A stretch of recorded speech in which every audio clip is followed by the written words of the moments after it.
यो भिडियोमा हामीले सगरमाथाका विषयमा रौँ खडा गरिदिने विभिन्न रहस्य र तथ्यका बारेमा जानकारी प्रदान गर्नेछौँ, जुन यहाँलाई यसभन्दा अघि थाहा नहुन सक्छ। यसैले कृपया भिडियोलाई अन्तिमसम्म अवश्य हेर्नुहोला। सगरमाथामा विजय पाउने प्रयासको सुरुवात 1921 भएको थियो, तर 1953 सम्म कसैले सगरमाथामाथि विजय पाउन सकिरहेका थिएनन्, किनभने सगरमाथा चढ्नु सामान्य कुरा थिएन। सगरमाथाको उचाइसम्म पुग्नको निम्ति विभिन्न बाधाहरू पार गर्दै जानुपर्ने हुन्छ। 29,000 फिट अग्लो उचाइमा पुग्नु अघि निकै धेरै मृत्युका निम्ति धरापहरू छन्।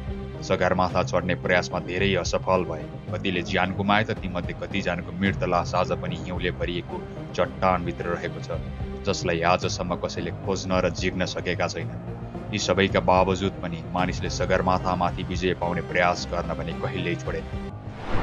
त्यो समयमा तेन्जिङ नोर्गे शेर्पामा सगरमाथाको चुचुरोमा पाइला टेकी छाड्ने दित थियो।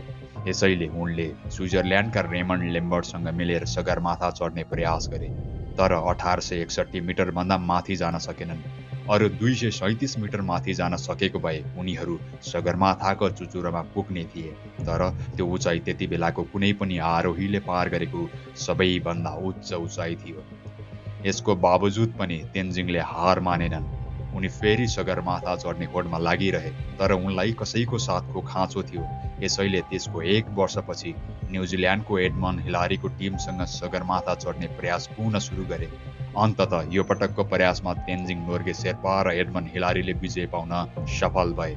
यसैले अन्ततः सन् 1953 मे 29 तारिखमा नेपालका तेन्जिङ नोर्गे शेर्पाको सहयोगमा न्युजिल्यान्डका एडमन्ड हिलारीले प्रथम पटक सगरमाथाको आरोहण गरेका थिए, तर त्यो एकै पटकमा सम्भव भएको थिएन।